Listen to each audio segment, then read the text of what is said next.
Hello, guys. Nice to have you guys viewing today, and I'm here to talk about little things on how to travel or preparations you do before traveling. Well, I've been to quite a number of countries, and where I am today, I'm in China. So I'm going to tell you guys the experience that I've had so far coming here in China. Okay, like most people are conversant with the M visa. When we talk about the M visa, it means the business visa. But I decided to come with the Z visa. Okay, the Z visa is known to be a work visa. Okay, not most people uses this Z visa because most people come to China to do what? To do business. So you're expected to come with the M visa. So why did I decide to come with the Z visa? Okay, this is the reason. I came with the Z visa because I knew I was going to come with my family. Okay, I needed to have people being as my dependents, okay, on me. So that's why I decided to come with the Z visa. But automatically we know that there are no really jobs in China. For you to really have a good job in China, you should be good with the language, or you should be a real professional, a pro in something. Okay, so before I go into my full experience, I'm going to tell you guys about simple mistakes we do at the immigration port. Now, the problem is not your agent getting you a visa. It's good for you to understand the nature or the type of visa that was given to you. There was this lady that was given a mistake. When she got to the immigration port, the immigration officer kindly asked her, "Hello, madam. How are you and welcome to China? What are you here for?" She said she was here for a business. Whilst the immigration officer was holding her passport, the passport was saying conference. So now this is a problem. You were not asking her, how is this possible you were here for business but your visa is a conference visa? Now she was confused, she started to panic, the rest, and this was how she was deported. She was sent back immediately. So what am I trying to say?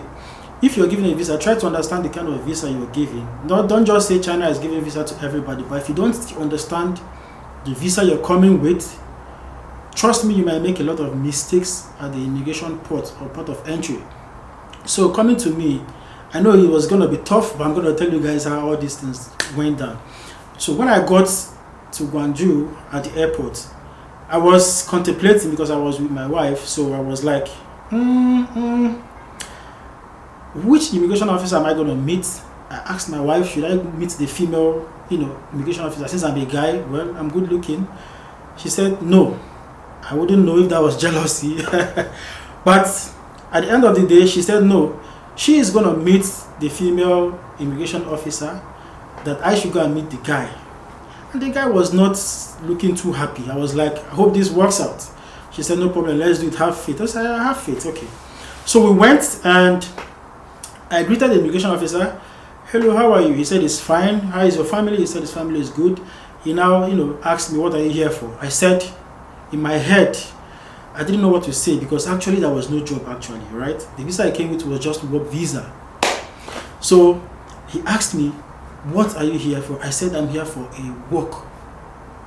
Because he was in my visa. Of course, that's just, the Chinese, they have this way of giving you visas, okay? Giving you a Z visa doesn't mean you're coming to work. Do you understand? Just like a freelance visa they're giving to you.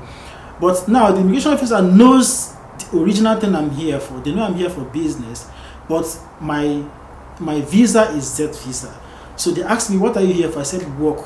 They said, what kind of work? I said, logistics jobs. That's what I'm here for. He asked me an intelligent question. What was the question again? He said, how much is your salary? Boom. I was confused. I didn't know the amount to say. I wouldn't know what to say that would be higher than the expected, basic salary in China. And the one that I would say that would be too low. So what I did was, I told him, sir, I have my contract with me. Can you please read through? It's in Chinese. He said, okay. I gave him the contract. He read it and he said, okay, you're welcome to China. He now stamped, and that was it. You could imagine what would have happened if, I started to say trash or things that were not necessary. That would have been so bad. So when I crossed, I was there waiting for my wife. And when my wife was done, we had to go, and that was it from the airport. So that was it for how we, dealt with the immigration process. We handled this with smartness. And also, let's not forget, they also asked me if I was with my BTA. I said yes, I had my BTA. I showed the immigration officer. I was with dollars, I was with pounds, and I was with euros. So he was convinced, oh, this guy, you're here for, what you said you're here for. That was it. I went, and that was the end of it. Okay, guys.